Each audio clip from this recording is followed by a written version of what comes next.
All right, my friends, a little bit of an update on Shawn's mom. My man Jerry had pointed out a pretty actually good observation. He said he noticed when we did the allocation, when we switched it from this target account, not this target, the current account, which is 20% equities, 30% bonds, and 35% cash, to the growth, it reduced everything from cash and only put it to 2% cash. And that was one of the reasons, actually, we got this nice retirement. Let me show what I'm talking about. Increase in the ability to survive. So it went from 2% to 52% in the ability to survive because we have less cash. And that's absolutely true. I mean, there's no other way around that. And that's actually not what I'm shooting for, because under this proposed plan, and this is, again, the target allocation is the proposed plan. It's what they're saying on the proposed plan is we're going to 43% equities, 18% international, 23% bonds, and 2% cash. And I literally don't want that. I don't want 2% cash. I want basically, I want 3 years of cash, essentially. Now, the drawback is what will happen on these on Right Capital and almost any software that I'm aware of is when you do cash flows, it's going to say, where's the money going to come from? And it's going to come from your taxable account first, then your tax deferred account, and then your tax free. So it's going to come from your taxable, from your IRA, then your IRA / 401k, and then your Roth.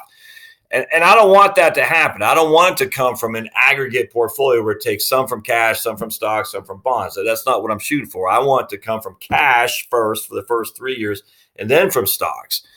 And because it's aggregated everything into this one big portfolio, basically is replacing bonds with cash.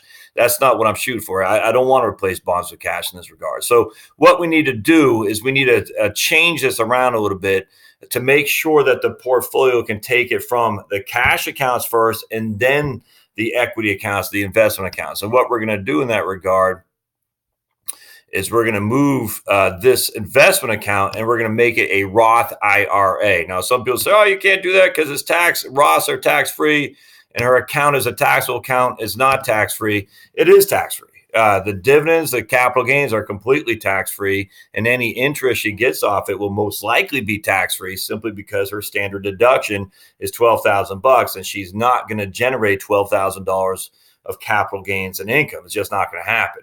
And a bulk of this will be just return of principal anyway from a capital gain perspective because she's inheriting the cost basis of what she did from her ex-husband. So essentially it is tax-free. It is, I mean, so if you have a account that's not in a IRA or Roth IRA, and you don't have to pay tax on that account because your tax bracket is still in the 12% tax bracket, that is essentially the same thing as a Roth IRA. So we're going to switch this to a Roth to show you the difference between taking it from one account and then taking it from another, if that makes sense, in terms of we want to attack the cash first, and then we want to attack the investments. In this case, where the cash will be solely in the taxable accounts and the investments will be in the Roth. So let me show you what I'm talking about when we go here. And what we're going to show you here is that we're going to say cash flows. All right. And so again, now we're going to take it from, we're going to do accounts. Now we're taking it from the taxable account first. All right. So here we have it coming from the taxable account, and that's 102,000, 85,000. So actually, that's not what I want to show you. The withdrawals from that account. You can see it's coming from the taxable account, 36,000, 24. Actually, you know what I got to do? Hold on just a second. I go back. Hold on. Bear with me just a second. I got to change something around here. Even different here, as I said, okay, we want to separate the account, the investment accounts from the cash. And we're going to do that by two things. One is we're not going to include the cash in the overall investment portfolio. And two, we're going to make the investment portfolio in a separate account. So the capital, the Right Capital software will know to pick out the cash first, and then we'll go into the taxable or the tax-free account, the Roth. That way it can allow the investments to continue to grow. So here we still have the same probability of success, which is fine. But let's go back to cash flows. Let me just check my clock. Okay, good. And so we want to go to accounts. And we have the taxable accounts, 102,000, and we have the Roth IRA, which is the taxable investment accounts. But the taxable accounts are cash. The investments accounts are being allocated as a Roth IRA, just so the software doesn't pick out of these accounts initially. So we're drawing down the taxable accounts first. There we go. Withdrawal from accounts. We got 36,000, 24,000, 24. That's when Social Security kicks in, and we're drawing down those. And then then those accounts are exhausted. Now we're going to draw down the investment accounts. And as you can see, we draw them down essentially until she dies. And so that works real well, actually. So let me just go back to analysis. Still has a 52% proposed. I'm curious, what happens if we made that investment account actually, instead of the Wellington, make it all U.S. stocks? I wonder if that will do anything, because again, it changes a little bit. So I'm changing quite a bit, actually. So I'm not sure I'd make that recommendation right out of the gate. But what we've done here is we've had two definitive types of accounts. We got the cash account, which is the money's going to pull from. And so like Gary was talking about, Jerry, when you did the allocation, and he made that notice, he goes, look, it looks like it's taking out all your cash. It is, because what I'm doing here is I'm saying, look, I want to separate the cash. So I'm not including the cash as part of the investment scenario here. And I did that the other video. I had it as part of the investment scenario. So everything was being invested. And I don't want that. I want the cash to be its own unique investment sitting there on the side. I do not want cash as being part of the investment scenario. And you'll see what happened when I changed out the cash. It went from it's 1.4 cash now to, I think it was like 30% before. And that's simply because cash is its own investment bucket. I hope that makes sense.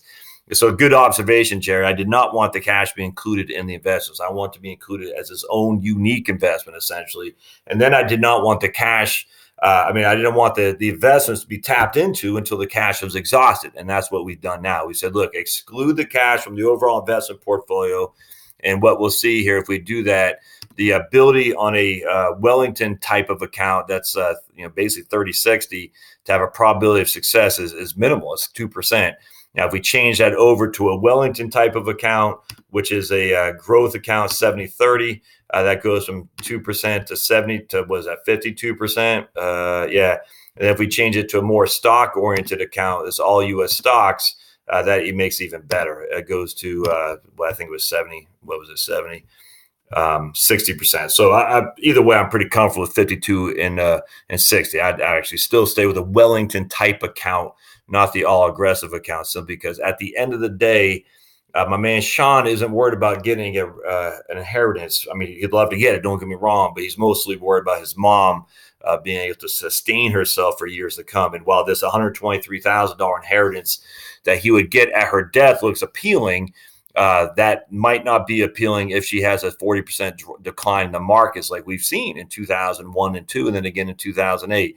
So we're just going to stick with a Wellington type of fund here. And while it has a lower probability of success, not much lower, and it still has a median return of a positive number, which is comforting. So anyway, I hope this helps. Good point, Jerry. Much appreciate that. At the end of the day, we need to keep 3 years of cash and then the rest invested. Don't tap into the investments until the cash is exhausted. And then I'm pretty comfortable with a plan for Shawn's mom. Don't forget to subscribe down below. As always, thumbs up, comments, questions, the whole thing. And we'll see you next time. Thanks, guys.